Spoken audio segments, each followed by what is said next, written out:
Mestre e doutorando em Direito, o juiz e professor Márcio Evangelista fala do livro de estreia e compartilha com a gente os autores que ele mais lê.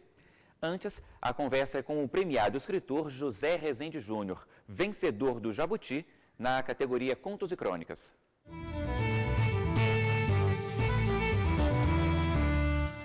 Jornalista, José Rezende é, acima de tudo, um contista, como ele mesmo define. A literatura é grande paixão, mas admite que há espaço para outras.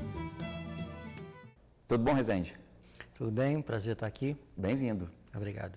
Bom, você disse que começou a gostar de ler e escrever ainda menino, criança. Quando, como e por influência de quem? Bom, eu nasci em Aimorés, uma cidade muito pequena, lá de Minas, 20 mil habitantes. E na época, bom, obviamente não existia internet, na verdade a televisão chegou, eu me lembro da chegada da televisão. Então a gente lia muito, em casa a gente tinha o hábito de ler. Eu comecei lia muita história em quadrinhos, super-heróis, e depois tinha uma coleção que era vendida em banca de revista, uma coleção da editora Abril, chamada Clássicos da Literatura Infanto-Juvenil. E eu comecei a ler, então, eram clássicos adaptados para a linguagem infanto-juvenil. Don Quixote, o Conde de Monte Cristo, Os Três Mosqueteiros, né? E aí eu fui me encantando pela leitura. E eu gostava muito de escrever, desde cedo, as redações que a gente fazia nas escolas, eu era muito imaginativo, eu gostava de inventar histórias e, por exemplo, a professora passava o tema, o que eu fiz no domingo? Aí meus colegas contavam, fui no sítio do meu avô, fui ao cinema. Eu falava, fui sequestrado por um disco voador, e por aí afora. Então, eu comecei muito cedo. E hoje, o que você gosta de ler? Meus autores preferidos, desde sempre, Guimarães Rosa, que é o meu grande mestre espiritual, Dostoiévski, que eu gosto muito também, Saramago, Gabriel Garcia Marques, esses são os meus preferidos. Você tem 4 livros publicados. Você pega alguma coisa desses autores preferidos na hora de escrever? Tem alguma influência direta? Conscientemente não, mas eu acho que na hora que estou escrevendo pode baixar um desses santos aí e pode influenciar, mas eu acho que não é uma coisa premeditada, não. Acho, na verdade, assim, eu tenho um meu estilo próprio, um jeito próprio de escrever, que é o meu jeito de enxergar a vida e é assim que eu escrevo. A gente tem os seus 4 livros aqui, vai falar sobre eles, mas antes eu queria saber como é o seu processo, Rezende. Quando você senta para escrever, como, em que você pensa, como é que você coloca no papel ou no computador, de que forma? Bom, eu sou jornalista também, antes de ser escritor, sou jornalista. E é engraçado porque na época eu trabalhava no Correio Brasiliense e coordenei uma série que a gente publicava chamada A Arte de Escrever, que a cada semana era uma conversa com um escritor, narrando a forma de criação deles, né?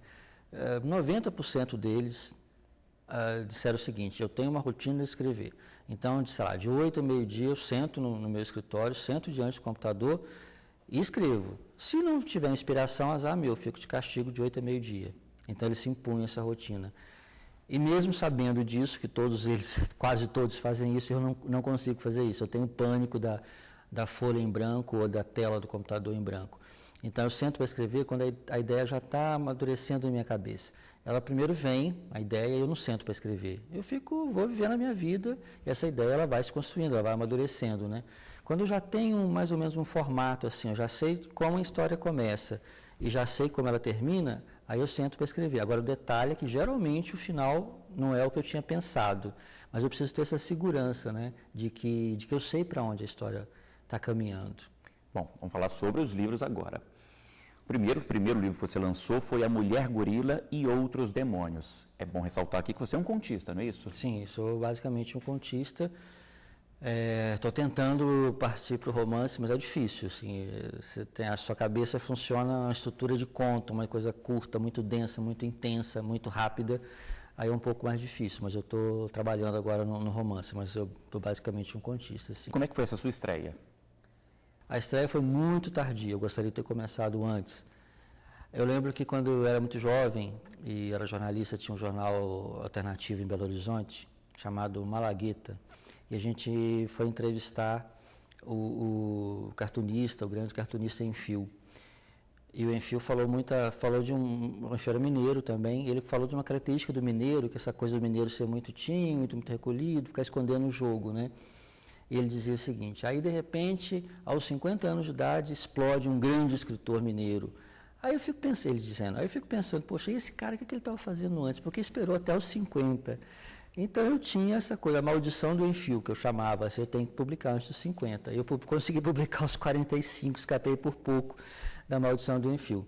Então foi um começo tardio, mas eu acho que, por outro lado, já comecei de uma maneira mais madura. Muitos escritores renegam seus primeiros livros. Isso foi uma coisa da juventude e tal. Eu não tenho essa desculpa e, na verdade, eu gosto muito. Então, eu gosto de tudo que eu já publiquei, né? Enfim, é isso. Na sequência, você publicou Eu Perguntei pro Velho se ele queria morrer e outras histórias de amor. Esse, inclusive, foi premiado, venceu o Jabuti na categoria Contos e Crônicas. É muito diferente do primeiro, Rezende? Olha, as histórias são diferentes, os personagens são outros, alguma forma de narrar muda um pouquinho, né? Até as temáticas, as questões que sempre me coloco diante do mundo e diante da tela do computador quando eu vou escrever, diante do teclado, são as mesmas, né? Alguma coisa, eu gosto de abordar alguma coisa entre o nascimento e a morte e aquilo que acontece no meio. Ou seja, eu escrevo sobre a vida. E sobre as grandes questões, sobre solidão, sobre desamor, sobre culpa. Enfim, essas são as grandes questões que me motivam, os grandes temas que me motivam, né? E o prêmio marcou o quê? Significou o quê? Mudou alguma coisa? Mudou muito para mim. Eu gosto de comparar o seguinte, né? Imagina, você torce por um time de futebol, você fica acompanhando o campeonato, vendo aqueles jogadores e torcendo, né? E eu acompanhava o Jabuti, torcia, via o resultado, procurava ler os autores de Jabuti. De repente, eu me vi jogando lá junto com os caras, né? Então, isso me fez muito feliz. Em termos de projeção, de mercado, não muito, sabe? Assim, eu acho que a gente ainda tem muita dificuldade no mercado literário no Brasil, ainda ele é muito complicado. Então, digamos assim, que eu, quando bato nas editoras com um livro novo, eu falo, eu sou Zé Rezende Júnior, ganhei o Jabuti em 2010 e tal, então meio que já saio um pouco da vala comum, porque a gente tem muitos escritores no Brasil, né?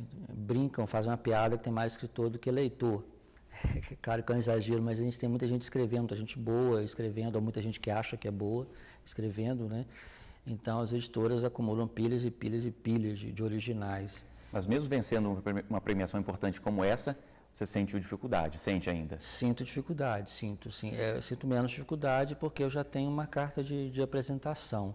Mas isso não é automático, não significa que eu automaticamente serei publicado. Na sequência, um pouquinho depois, você lançou microcontos. Você saiu dos contos para lançar microcontos, histórias mínimas, influenciado pelo Twitter, talvez, ou não? Na verdade, quando começou o Twitter, aquela febre do Twitter, então todos os meus amigos, todo mundo que conhecia estava no Twitter. Eu falei, bom, vou entrar também no Twitter. Abri uma conta e fiquei pensando, puxa vida, e agora? O que eu vou escrever? Né? Aí eu fiquei naquela dúvida, como é que se escreve em 140 caracteres? Aí eu pensei, bom, será que é possível fazer literatura em 140 caracteres? E comecei a treinar, comecei a tentar escrever uma história que tivesse começo, meio e fim, não necessariamente nessa ordem, e não necessariamente todos os elementos, podia ter um começo, podia ter um meio, mas podia não ter um fim, ou ao contrário, tinha um fim, mas não tinha um começo. Enfim, foi um exercício muito interessante. Eu comecei a escrever e não publicar. Eu sou muito zeloso das coisas que eu publico, né? Então eu escrevia e ficava armazenado numa pasta no computador. E lá pelas tantas eu recebia um convite do jornalista Bob Fernandes, que ele tinha uma revista chamada Terra Magazine. Ele me convidou para escrever alguma coisa, o que eu quisesse, publicar o que eu quisesse, uma coluna. Eu falei assim, pode ser microcontos? Eu falei, pode. Aí então eu peguei aqueles que eu já tinha, fiz outros e comecei a publicar semanalmente nessa coluna Terra Magazine. E depois de um certo tempo eu falei assim, poxa, isso aqui tá legal, isso aqui dava um livro. Aí eu mandei para a editora enfim, e saiu o livro. Para terminar, seu livro mais recente, Fábula Urbana. Eu até perguntava aqui antes do programa se esse foi o primeiro em que você saiu dos contos. Você dizia que não necessariamente, né? Pois é, esse é meu primeiro livro infanto-juvenil, que curiosamente não é uma história infanto-juvenil, pelo menos não foi escrita para ser uma história infanto-juvenil. Eu considero um conto, uma pequena narrativa, e que eu escrevi há muitos anos, eu tinha um blog na época, publiquei no meu blog, e depois, muitos anos depois, essa história chegou até as mãos de uma editora, e que ela viu nessa história, nessa pequena narrativa, ela viu que daria um belo livro um belo livro infanto-juvenil, né? E ela resolveu publicar. Eu até argumentei com ela assim, bom, mas então eu tenho que reescrever, né, amenizar algumas coisas, botar umas palavras mais fáceis. Ela disse, não faça isso, de jeito nenhum. Não subestime os leitores infanto-juvenis. O que eles não souberem, eles vão procurar no dicionário, mas isso é bom que vai formando o vocabulário deles, vão amadurecendo e tal. E aí nasceu esse livro. Esse livro conta a história de um homem que está num shopping, um homem de terno, um homem possivelmente rico, classe média alta, já está na hora de fechar, e de repente aparece um menino de rua, mal vestido, dentro do shopping, e o aborda, assim, tio, me paga um livro. E aí o homem fala, não tem trocado agora. Depois ele para pensar, fala, espera aí, como assim trocado? Em vez de trocado, em vez de sanduíche, uma comida, ele está pedindo livro, que história é essa? Então esse homem vai da surpresa, depois ao medo do que o menino o assalte, depois vai para a indignação. Fala, mas eu estou aqui no shopping, como é que o segurança deixa um menino pobre desse entrar? Como é que eu sou afrontado pela realidade de uma maneira tão crua, né? Então tem todo esse embate. E nasceu de um episódio real. Eu estava na porta de uma livraria no Conjunto Nacional, isso há 15, 20 anos, e um menino chegou para mim e pediu assim, moço, você podia me pagar um livro? Só que a minha reação foi afável, eu fiquei muito feliz, claro, vamos lá e tal, e comprei o livro para ele, saímos dois muito felizes, né? E só que na hora de escrever o livro resolvi criar um conflito, né, entre esses dois mundos que se encontram de repente. A gente já falou aqui, Rezende, sobre a literatura, sua grande paixão, mas eu sei que você tem outra, a fotografia. É tão importante quanto? Eu costumo dizer que a fotografia para mim é uma arte, é uma forma de expressão sem dor, porque o jornalismo dói, porque a literatura às vezes dói, né? E a fotografia, eu não tenho nenhum compromisso, só gosto de fotografar e nas horas vagas. Então é muito gostoso, é meio que um descanso assim, da dura labuta de escrever, porque não é fácil. É quase um cinema, juntando literatura com fotografia? É minha outra paixão, o cinema. Eu gosto muito de cinema, gosto muito de ver filmes e tenho feito agora umas incursões também pelos roteiros de cinema e acho que tudo é uma paixão só, acho que a vida é uma paixão. E a gente pode esperar então um roteiro de cinema em breve? Olha, tem um aí que vai começar a ser rodado, chama O Pastor e o Guerrilheiro, e a produção brasiliense. Eu espero que chegue às telas em breve, mas não começou a ser rodado ainda. Rezende, é isso. Muito obrigado pela sua participação aqui com a gente. Eu que agradeço a oportunidade. Muito obrigado. Bom, esse foi só o primeiro bloco aqui do Iluminuras. Depois do intervalo, a conversa continua, dessa vez com o juiz Márcio Evangelista. É um minutinho só, não sai daí.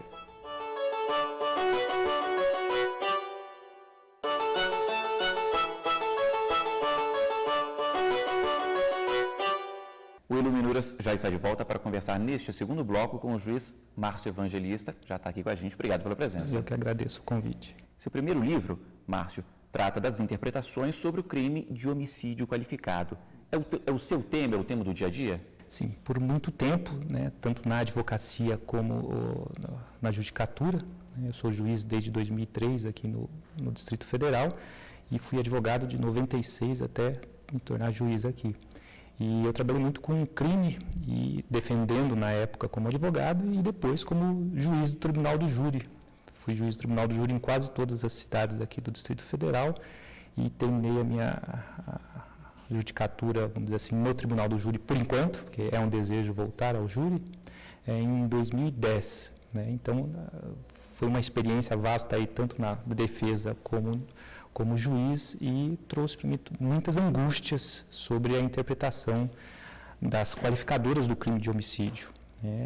Muito se discute, eu fiz uma análise prática no livro sobre mais de 1000 decisões de todos os tribunais do país, né? e eu vi que havia muita divergência sobre isso, né? E aonde essas divergências ficavam mais nítidas sobre os termos abertos do que o Código Penal nos traz nas qualificadoras do crime de homicídio. O livro é fruto da sua dissertação de mestrado, esse tema já estava claro. Sim, muito claro, né? Essas angústias, né? Eu realmente precisava me aprofundar mais nisso para ter mais segurança para decidir, né? Porque o juiz ele tem que ter essa segurança, tem que ser rápido, porque nós temos aí as exigências, né, da sociedade, que seja uma justiça rápida, e então nós temos que ser rápido. Então o juiz ele tem que ter uma preparação muito boa para decidir os destinos das pessoas, né, seja na área civil, seja na área criminal. No caso em específico, as penas são muito longas, né, então o juiz tem que ter uma certeza muito boa. E eu, aprofundando esses estudos, trouxe, né, uma segurança maior, né, até onde que eu posso interpretar esses termos vagos que o legislador nos traz.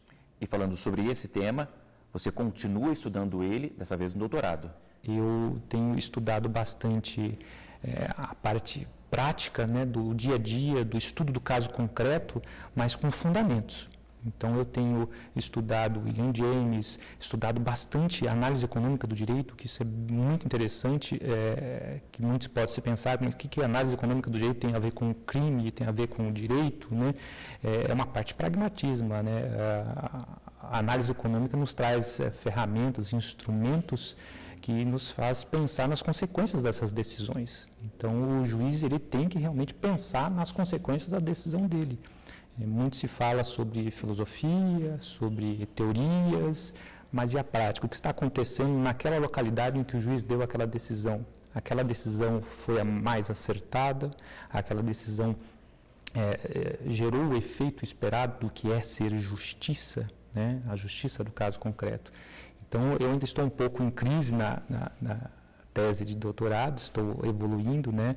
A gente vai e volta, já se surgiram aí 3 temas, né, diversos, mas todos ligados sempre à interpretação, né, à hermenêutica e à parte prática mesmo, né? Porque no livro eu deixo isso muito claro, né? Eu pego todas as doutrinas do direito penal brasileiro e pego, como já disse, mais de 1000 casos, né, que foram julgados em todos os tribunais do Brasil para dizer como é que está sendo aplicado na prática, como que os juízes decidem, mas como que deveriam decidir uma parte prática ali e trazer uma segurança jurídica, porque nós vimos casos idênticos mesmo, pareciam que se tirassem os nomes, foram praticados pela mesma pessoa, de um tribunal de justiça do interior do país e um tribunal de justiça da capital, você vê casos idênticos sendo decididos de forma diferente. E qual é a saída nesse caso?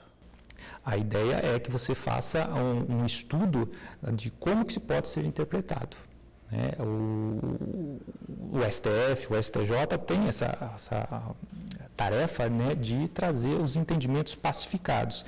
Hoje nós estamos caminhando para uma influência muito forte da common law, né? Isso inclusive é parte também do meu projeto do doutorado, o meu projeto deixa isso muito claro, né, sobre essa influência do common law na civil law, então deixa muito claro, e nós vamos vendo que o STF, o STJ e até os próprios tribunais, né, de segundo grau, eles podem trazer algumas teses jurídicas com força vinculante ao juiz de primeiro grau para trazer uma segurança jurídica. Né? Então, óbvio que não pode ser qualquer decisão ser vinculada, né? Você ter o efeito vinculante, mas a decisão tem que ser caso pensado, com calma, né? Essas teses repetitivas, o tribunal, né? A Suprema Corte, o Superior Tribunal de Justiça dão as decisões com ponto de trazer uma segurança jurídica e evitar essas discussões, porque eu fui juiz também de vara de execução penal. A gente pensava muito nisso, né? Eu não posso dar uma decisão aqui para esse réu, sendo que o réu que está na mesma cela está tendo uma decisão diferente. Então, o resultado prático da decisão do juiz deve ser pensado sempre, né? Você já falou aqui sobre alguns dos autores que você tem lido, que já leu. Você tem autores preferidos? O Nelson Hungria, né, eu já deixei claro isso, né? Eu já até disse que alguns alunos me chamam de filho de Hungria, né? Mas ele realmente é disparado o melhor. No mestrado eu tive contato com vários autores que sequer conhecia, porque nossos bancos de faculdade, infelizmente, nos trazem ali 10%, 15% do que é necessário para um estudante de direito, né?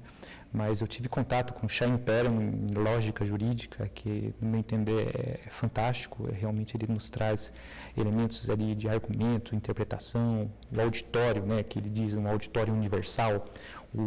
A pessoa que está falando, que está escrevendo, ele deve pensar para quem está escrevendo. O juiz, no mesmo caso, o juiz, quando está decidindo, ele está decidindo para quem? Para aquela parte. Então, ele não tem que falar inglês, ele não tem que falar latim, ele não tem que falar alemão, ele tem que falar o que a parte vai entender. Que outros escritores? Atualmente, como eu disse um pouquinho anteriormente, eu estou com um lado bem filosófico, mas pragmático do direito norte-americano. Então, eu estudei recentemente, o ano passado, em análise econômica do direito, né, Richard Posner. Eu estudei Michael Sandel, né, que Michael Sandel, o professor de Harvard, ele nos traz ali uma filosofia pragmática muito interessante, porque ele diz que a justiça, né, ela não deve ser aquelas elucubrações filosóficas, estudos, ele deve pensar no caso concreto, avança um pouco, volta um pouco, mas sempre procurando trazer ali a moralidade, a justiça para o caso concreto. Falando até no Michael Sandel, existe um curso que ele ministra, que é muito famoso, há décadas ele ministra esse curso. Você fez? Fiz. O que você achou? É fantástico, né? Ele é um showman, né? Na realidade, o curso dele em Harvard é um dos mais requisitados, né? Há mais de 20 anos ele dá esse curso. Ele editou o livro dele, Justice, mas as discussões que ele trata são simplesmente fantásticas, porque ele trata lá de discussões trazendo Aristóteles, Immanuel Kant, John Locke, e você fala, não, ele vai entrar numa filosofia pesada, né, uma filosofia ali teórica, vamos começar aquelas discussões infindáveis. Não, ele traz isso, te explica, aí joga um caso concreto. Como é que decidiria Kant, como é que decidiria Aristóteles, como é que decidiria John Locke nesse caso concreto? Então, ele cita até um caso de 3 marinheiros que estão naufragados e acaba a comida e fala, e aí, vamos fazer o que agora, né? Aí eles decidem que um tem que morrer. Aí começa uma discussão de como vão decidir quem é que vai morrer. E não chegam a um acordo e matam o mais novo, né, que já estava doente. Depois eles são resgatados e começa a discussão, né, sobre a justiça em ter matado um outro para comer, né? Se tivesse sido feito um acordo, era aceitável, né? Se tivessem tirado no palitinho, será que seria aceitável? Então ele começa tudo a discutir e traz o fundo filosófico, né, de Aristóteles, Immanuel Kant e John Locke. Ele vai trazendo assim uma discussão bem prática, bem dia para os nossos casos, aonde a gente pode trazer a força dos clássicos, né? Você citou vários aqui dos seus autores preferidos. Márcio, vou tomar o seu preferido, Nelson Hungria, para a gente relembrar um pouquinho então da vida e da obra. Nascido em 1891, Nelson Hungria integrou o Supremo Tribunal Federal e o Tribunal Superior Eleitoral. Antes, foi delegado, promotor, juiz e desembargador. Obteve a livre docência da cadeira de Direito Penal da Faculdade Nacional do Direito e participou da elaboração do Código Penal e do Código de Processo Penal. Nelson Hungria morreu em 1969, aos 77 anos de idade. Para terminar, Márcio, você é juiz e professor. Você tem algum livro ou alguns livros que sejam chave para você? Nós temos hoje uma disseminação de obras de direito penal, né? Mas eu entendo hoje que uma obra mais completa de direito penal para o estudante, né, seja que ainda esteja no banco de faculdade ou que é recém-formado e quer trabalhar no direito penal, seja como defensor, advogado, promotor ou juiz, acho que o estudo fundamental para trazer o direito penal moderno, aliando, lógico, a Nelson Hungria, César Bittencourt, Tratado de Direito Penal. São vários volumes, né, e são estudos bem aprofundados, uma obra realmente de excelência. Ok, é isso. Márcio, muito obrigado pelos livros e pelos autores trazidos aqui. Eu que agradeço, né, espero ter contribuído e que os ouvintes aí, né, tenham adquirido algum conhecimento e que isso possa ser disseminado, né. Ok? E muito obrigado a você que nos acompanhou aqui hoje. O Iluminuras termina neste momento, mas para rever este e outros programas, basta acessar tvjustiça.jus.br. Até a semana que vem. Tchau!